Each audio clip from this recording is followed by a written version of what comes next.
viewers, so today I'm going to be showing you how I made this a lovely Zara cup. Yeah, we're going to be seeing some parts, so get set. But before we get into that, I would like to say a big thank you to all our subscribers, and for those just joining us, you are most welcome to the Ventcraft channel.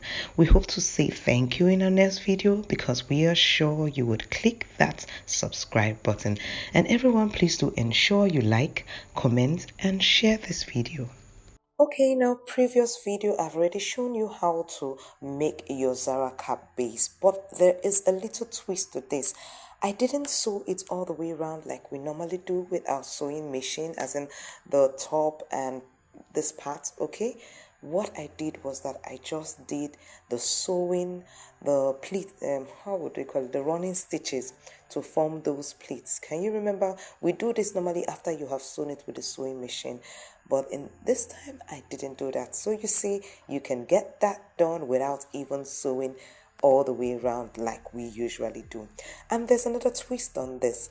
This particular marker that I used to put in the front side, I didn't make it up to 2.5. I used just 2 inches.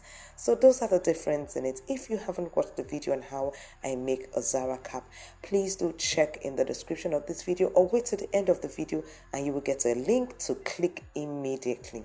So that was done, and the next thing I did was to get pieces of a leftover material that had some shiny studs on it so that it would give that glittering at the side, and I started cutting the pieces.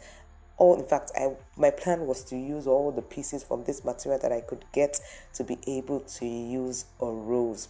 So that's what I'm doing here so that I can use it to make this. So the material actually that was used is not the same material that I used to make the Zara cap. For the Zara cap was a shining poly that I used, but this rose was what do you call it, is velvet, but a shining velvet. But if you do not know how to make a rose, please join me in the Ventcraft Academy.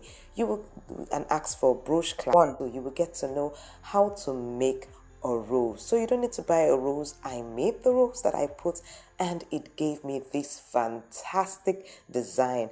And now this design is so unique that you can place it on the side, like you can see it being done there, and you can place it further, down. And I also did the back that you saw before. This is the front, looking at the front, but I showed you the back initially.